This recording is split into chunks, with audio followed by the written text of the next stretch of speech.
Is everybody going to be online this class? That's so weird.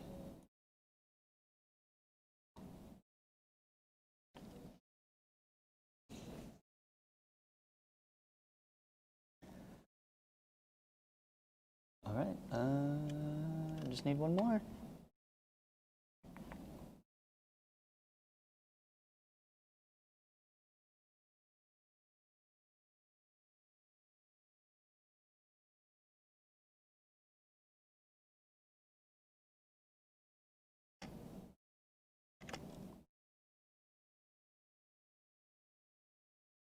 No? All right. Well, good morning, everybody. Today we continue our massive sprint through some geometry basics. And today we're going to hit on quadrilaterals and circles. So look forward to that. Before we get there, though, let's take a look back at yesterday's work. Here are my answers. Let's compare to yours. Take out your sheet from yesterday, see how you did.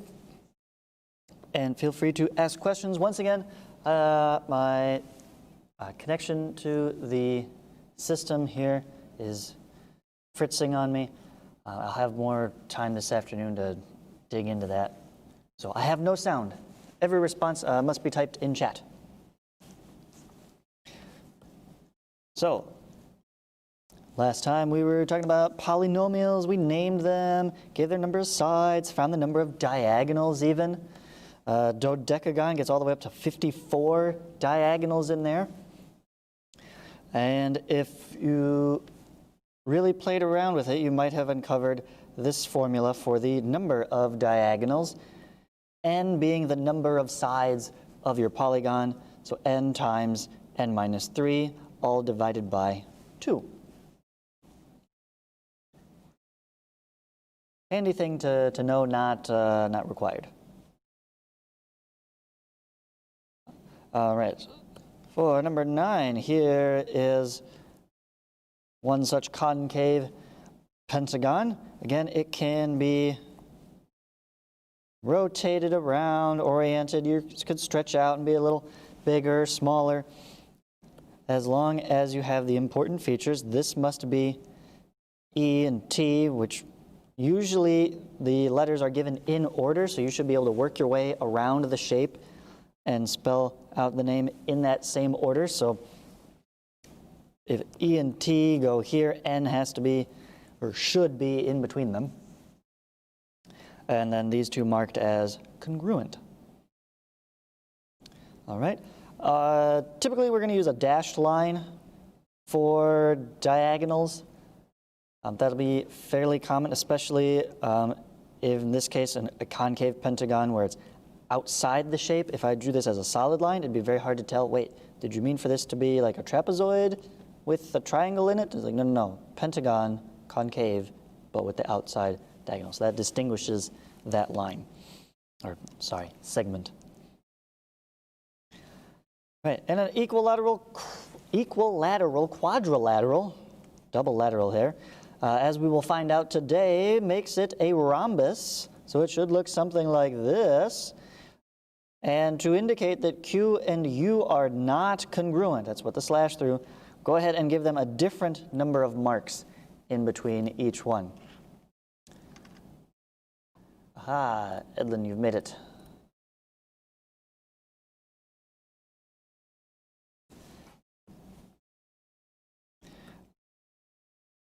Right, and then at the bottom here, again, the corresponding pieces of each one. So these should go in order. So since N is the second letter in the first shape, S is the second letter in the second shape, those two corners will correspond. So I think actually you'd have to pick this one up and flip it over instead of spinning it around 180, which I can't really show visually here. But imagine you cut that out of paper, picked it up, and flipped it over like flipping pancakes right on top of the other one.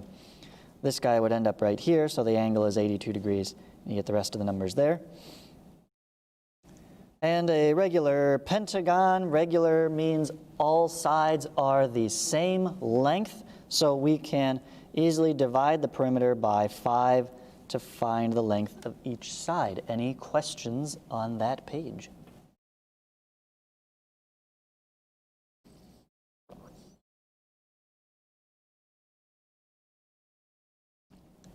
No? Moving on then. We're naming pairs of stuff here. Again, there's multiple options. Here is one of them. The parallel segments are these lines. This one only has the letters A and B, so you have to use those letters. But this, you could call it segment GH. You could use segment HI. You could use segment GI. Any combination there. Perpendicular segments. This is the only marked right angle in here. So it has to include this segment and something on this line. Even though they don't intersect per se, you could also go all the way from like BF and CD. That technically would be correct. Congruent segments. Again, we're kind of limited. These are the only ones marked as congruent. I know GE looks similar. I know CD and DE look pretty close. We cannot rely on how things look, all right? You don't judge a book by its cover. That's rude. We go by exactly the explicit information given, what is marked as correct. We are told these are the same length, so these are the only ones that are congruent here. I'm going to skip supplementary angles. I'm going to come back to that. Linear angles is a little more clear. A linear pair of angles are two angles that form a line. So any line here, I used DEG. So this line has something coming off of it and is split. So the two angles here create this single line. That's a set of linear angles, in this case a linear pair of angles. Those will always be supplementary. So you could have the same answer for 4 and 5. I tried to go a little broader here on my answer for 4, but your answer for 4 could be any other linear pair of angles as well. Anything that creates a line here. So it'd be hard to name any angle here because we don't have a point. Right, but GHF and FHI would be a linear pair and also supplementary. What I did up here for BAD and DGH here, so this angle and this angle, I said are supplementary because of their relationship with the parallel lines. And we'll get to that, I think, next week specifically. But a little preview for you there. Those two would also end up parallel, and actually any, several but not any combination of angles across the parallel lines could work as well. We'll talk more about those next week. Just throwing that out there. All right, number 6 here is the completed isosceles obtuse triangle tri, vertex at T. And a scalene right triangle with midpoints as indicated. So make sure L has to be between S and C. That's what they mean by L on SC, respectively. It means these go in this order, matching there. And the way I know it's scalene is that I have different marks on each length side. And I know that these points are midpoints because I have matching marks on either side of that point. I didn't actually label the last one. Whoops, I forgot the N there. There we go.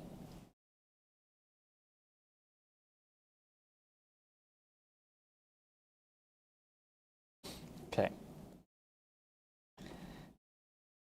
So you need to have all of those elements on there. All right, and the last portion, here are some possibilities. Again, there's a lot of options here, so let me talk about some of them. Anything along this line for F would automatically make it a right angle. Similarly, anything along the y-axis itself would put the right angle over here, and so it would be a right triangle. So anything with an x value of 0 or 8 would be correct. For the isosceles triangle, you have to use AB, which means that's going to end up being your base, and the only way to force this to be an isosceles is to have D along this vertical line anywhere up here so that it is midway between A and B. We'll make both of these legs congruent no matter where it is up here. So anything with an x value of 4 would be correct.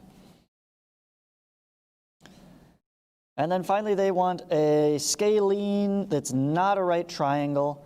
So anything on here that is not on these two lines would be correct. Literally any combination.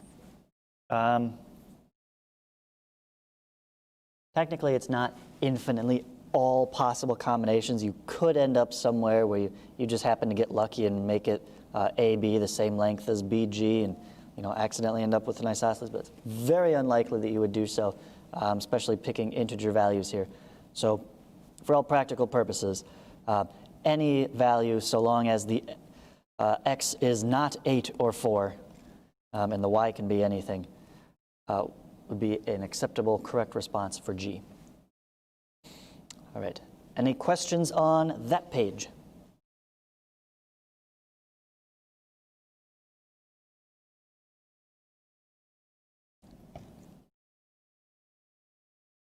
No?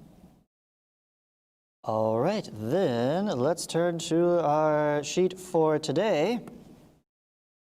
And start at the top. Quadrilaterals.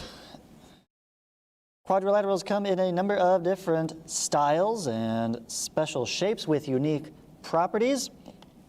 We will end up exploring more properties later, some features that come about as a result of these shapes, but for now we're going to focus on the defining features. So real quick here, I'm going to sketch in like half of these things. A parallelogram. Why do you keep giving me that curve there? I want a nice straight line. What defines a parallelogram? You need to have two sets of parallel lines.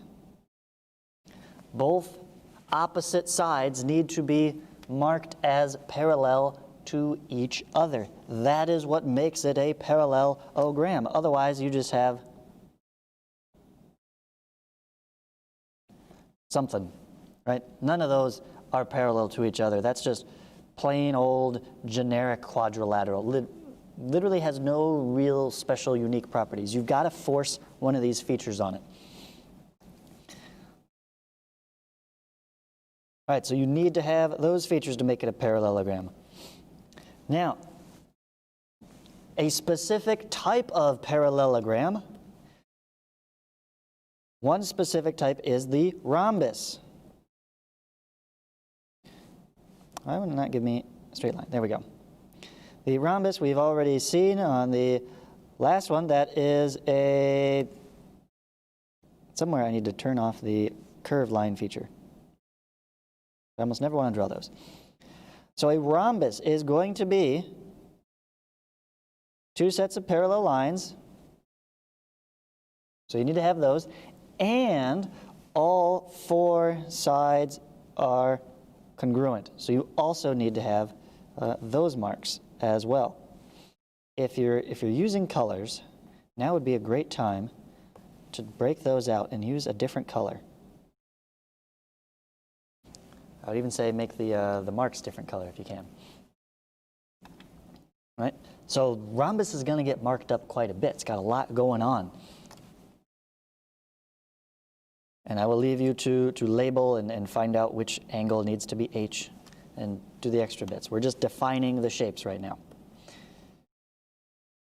Okay, next up, we've got a square. And a square is even more specific. It is a type of rhombus that is also a type of rectangle. A rectangle is a parallelogram that has 90-degree corners. So the square gets all the features we've listed so far, plus right angles in all four corners. So yes, opposite sides are parallel. But make sure you use different marks for each pair because the top side here is not parallel to the left side there. But all four of them are congruent, so they get the same straight line tick. So there's your square. Go ahead and label that with the letters indicated. And did we have a rectangle? Yeah, we've got rectangle there. Okay, so rectangle. Some nice straight sides, but they are not all the same length of sides. They are, however, still pairs of parallels, but they are pairs of congruent sides. Opposite sides will be, no, hold on. That is the case. That's not the defining feature. So I'm going to hold off on marking that. The defining feature is the right angles.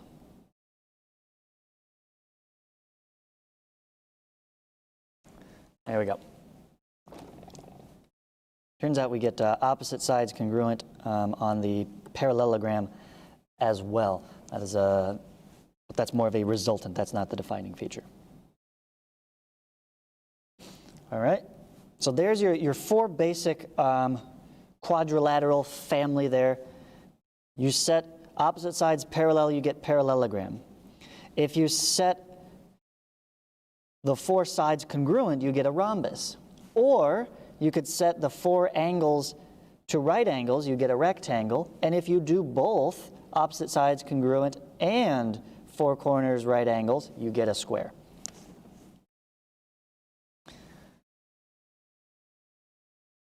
All right, and then we have the two odd children in the quadrilateral family, the trapezoid and the kite. A trapezoid is defined as a shape that has exactly two parallel sides, that is to say one pair of parallel sides, and no more, I missed. Come on, connect to each other, thank you. And no more. Now, do watch out. RE perpendicular to PA, so I need at least one right angle here, and it is these two sides that are parallel to each other. I could, alternatively, you may have seen a trapezoid that looks like this. Let me get that a little more parallel, right? With these two parallel, okay? So you could have that. That would still be a trapezoid. We've just set this one to be a right angle because they asked for a perpendicular segments there. All right, so you'll have to fill in the appropriate letters to make sure these are the ones that are perpendicular.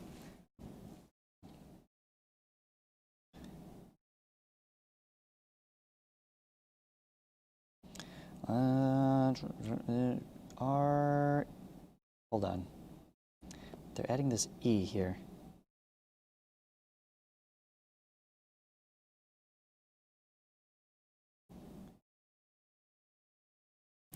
You might need to add another point there. RE perpendicular to PA. You're going to need to add an additional point E. Point E is not part of trap. So there's a little more thinking involved on number 4. All right, that's the trapezoid. And then finally we have the kite. A kite is defined as a quadrilateral with 2 pairs of adjacent congruent sides. So it's not the opposite sides that are congruent, as you will end up with on the parallelogram, as I mentioned. These 2 will be the same, these 2 will be the same. Their opposite sides are congruent. But to make a kite, you have to make the adjacent sides congruent. And you get this lovely, let's go fly a kite kind of shape.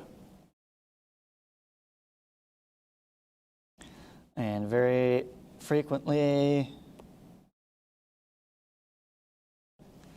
you'll end up with one angle here will be obtuse, this angle will be acute. So keep that in mind when you are labeling things. And we got a lot more neat properties that come out of the kite. Kind of a fun shape. But that's the basics there, right? Just defined as the two pairs of adjacent, so not opposite, next to each other's sides. Okay. Any questions then on drawing these guys?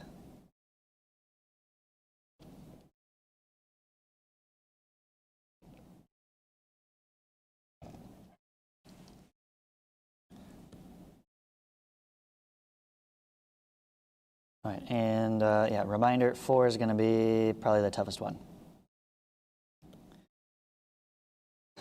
Ooh, Rang tells you to find the perimeter. Ooh, okay, so you're going to have to give these sides some length indicators there. All right, so that's just as simple as writing a letter on the side, say, this is length A, right, or whatever it is, and so that they all 4 add up to 2A plus 4B. Right, so a little bit more thought on those.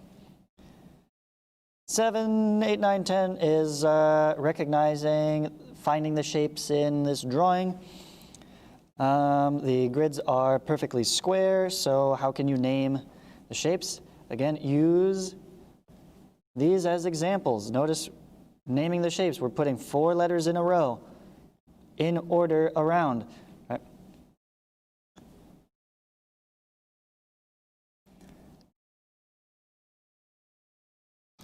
So I'll leave you to that one. Right, final call for questions on quadrilaterals.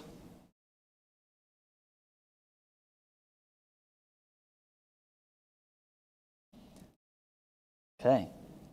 The other topic of the day is circles. This one's probably going to have some more new stuff in it. So, first off, real quick labeling exercise.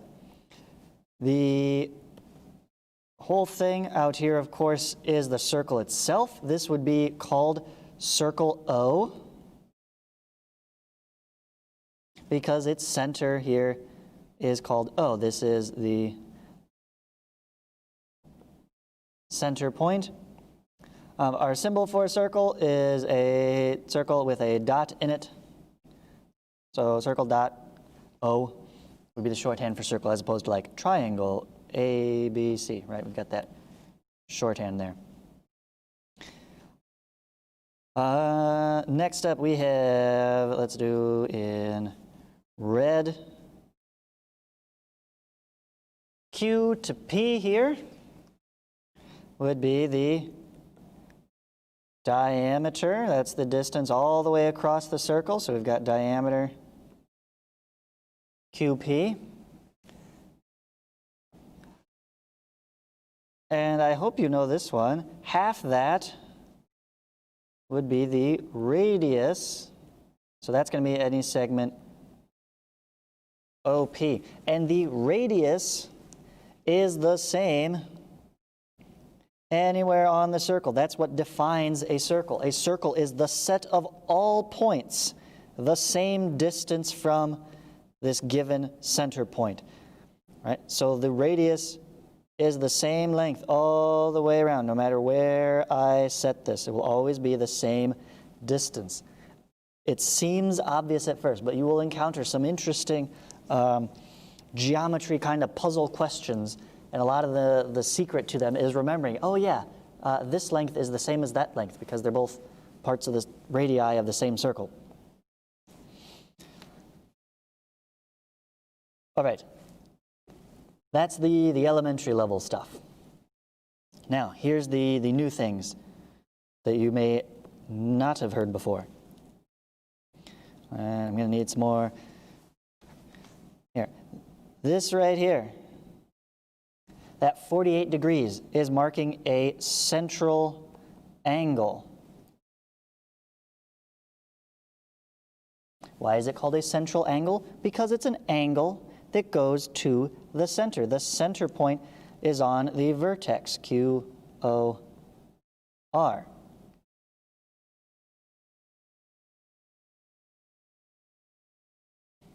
Right? As opposed to some other angle, such as, right, you could like draw in something to that point and make something there, right? It's not at the center. It's not a central angle. We do have a thing called an inscribed angle. I'll talk more about that when we get to question 5. If the vertex lands on the outside of the circle, that would be an inscribed angle. That's a terrible angle symbol. There we go.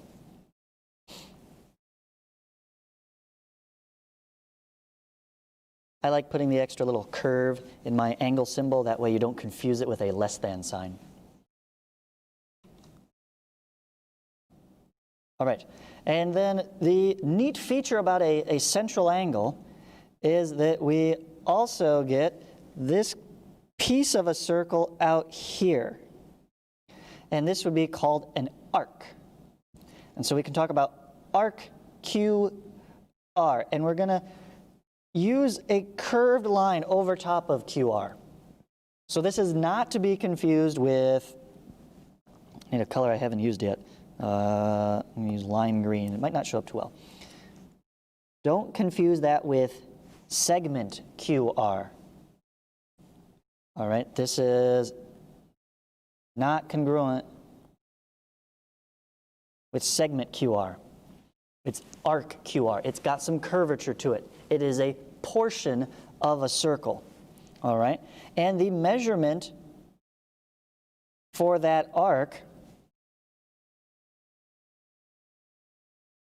is equal to the measurement of its central angle. Okay, so notice the central angle here, QOR. So we kind of passed through, right? It has the same endpoints, endpoint of the arc QR, endpoints of my angle, vertex at the center. So 48 degrees is my central angle, so my arc measurement is QR as well. I think that is one of the questions there. Well, that's the majority of these, right? They're asking for the measure of these arcs. They only give us one. How are we going to figure out the rest? Well, what is the measure of the whole circle? Anyone know that one? See if you remember. Type it in chat if you know it. How many degrees around the whole circle?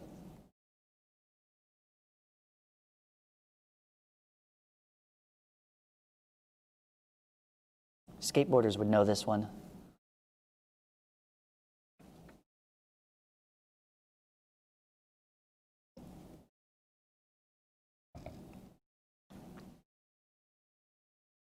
I've got one answer. That's 2. They're good answers too. Keep them coming.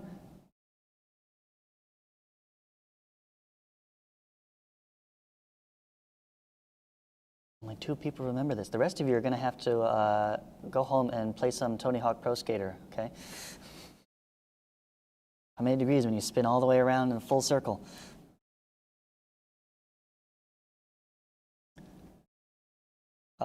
Yes, Naomi, one of those is correct. Which one feels like the full circle, though? Yeah, it's 360 degrees. All right, and as Naomi pointed out there, half of the circle, I don't really have a symbol for half of a circle, but I'll just draw it in Here, I'm running out of colors. This is going to be brown. This is real colorful here. Half of the circle there would be 180 degrees. So when someone does a 180, right, they've turned completely around. Like, hey, wait a minute, you were saying the complete opposite of that yesterday. You've done a complete 180, right? Because they've turned around, they've done the half circle, okay? So don't ever say someone changed their mind and did a complete 360. That's a whole circle. They've gone all the way around, and they're exactly the same where they started, all right? Don't confuse your speech patterns there. All right, so with that information, knowing that all the way around is 360, halfway around is 180, and this bit is 48, you should be able to determine the measure of, say, this piece, that piece, and you'd have all the pieces, and you could find any combination of the pieces there to get the measures of those arcs. Now, the next thing we need to discuss is these words here, inscribed and circumscribed. Okay, break that down. Scribe means to write, to draw.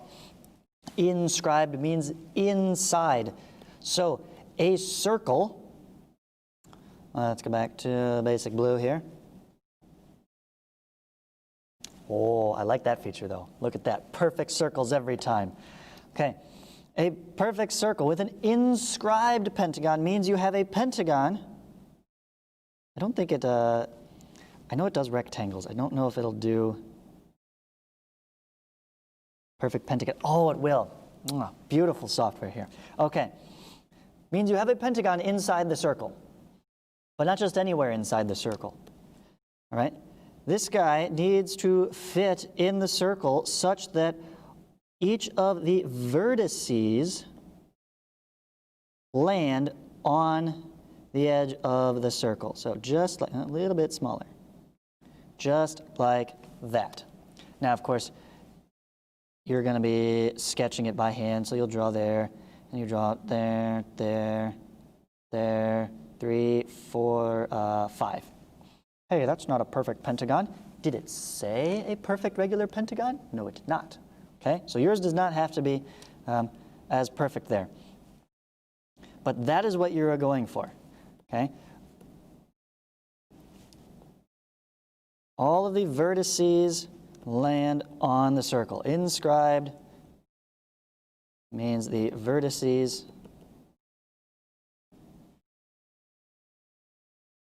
fancy word for corner, vertices on the circle. Okay, the next one is a little bit trickier. We want a circle with a circumscribed quadrilateral. Okay, circumscribed, again, scribe meaning writing and circum meaning around. If you circumnavigate the globe, you go all the way around. So the quadrilateral is drawn all the way around the circle. So now it's the opposite. We want a circle, and we want the quadrilateral. 1, 2, 3, 4. Here's a square. We want this guy to go. All right, I got to use this, and he's going to have to be much smaller to fit my smaller circle there. All right, so the square goes around, but it's got to be touching. All right, like a Hallmark movie. They got to be just touching.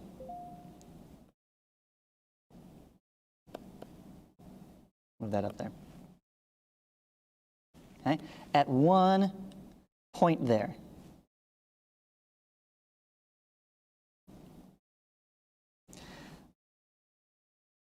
So inscribed was inside with the vertices on the circle. Circumscribed means outside the circle with sides just touching. You want to barely come in and touch it at one single point. In fact, this point right here would be called the point of tangency. Okay? This line is a tangent line, tangent meaning touch, right? So it touches the circle right there, as opposed to, don't get confused with if you draw something like this and you draw your square like that. Hey, wait a minute. This runs through at 2 points, okay? We can't have that. You want it to just bump the outside edge, just right like that, all right? Again, doesn't have to be perfect. It said quadrilateral, not perfect square. I think Notability will snap to a rectangle if I really try to make it more extreme. All right, all you gotta do, whip up a quick circle. 1, 2, 3, 4, right? Just like that. Make it a little bit cleaner. Okay, but that's all we're looking for. Okay, questions so far?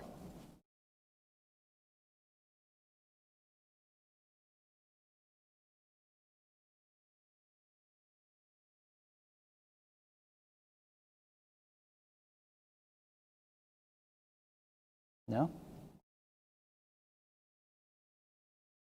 All right, then let's go to 7, because 7's a little tricky there. A circle with center 3, 2. Oh, we're dealing with the Cartesian plane again. All of this geometry you have to be able to do on top of a grid of coordinates. So it's important to know not just the relationship of things to one another, but how they can be measured specifically using that coordinates. We know it goes through -2, 2. So they've drawn in, part of the circle here. If you were to continue drawing the rest of this circle, it would look something like that. Nah, that's ugly, right? Maybe more like that. That's a little better. Right? We're just kind of guessing here. We want to know 3 other points of the circle. I'm going to give you a big fat hint here by drawing a different circle on the coordinate plane. If you were to draw the unit circle, the very basic circle centered at the origin with a radius equal to 1. It would intersect each leg of the axes a distance 1 away. So this would be 1, 0. This would be 0, 1. This side would be -1, 0. And this would be 0, -1, all right? So you'd get those 4 cardinal directions there. Imagine this was a compass rose, north, south, east, west, a radius distance away. If I made the circle bigger, oh, what if we draw a circle that has a radius of 2? Right? Now it hits at 2, 0. Up here at 0, 2. Out here at -2, 0. Down here at 0, -2, right? So use that, with that in mind, you can determine what's the radius of this circle. My R doesn't show up very well. There we go. Find the radius of this circle, and then look in all 4 cardinal directions. You already have this one.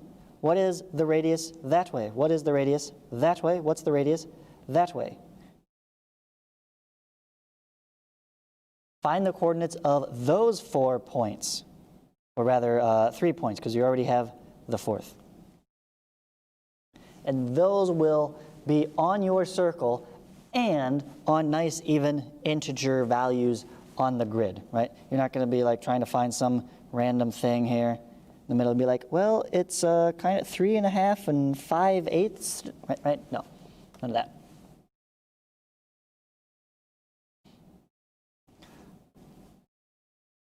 All right, there's circles on the Cartesian plane. Any questions there?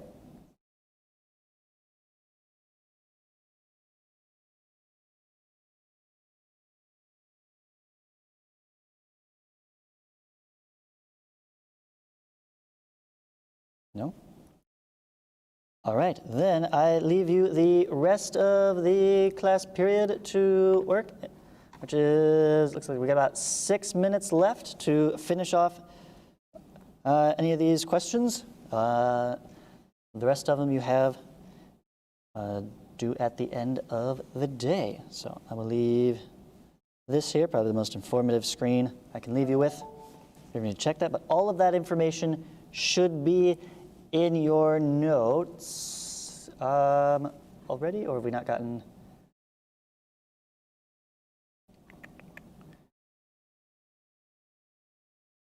Yeah, okay, so the circle is from 1-7. So if that's not in your notes yet because you haven't finished those or started them this week, it will be shortly.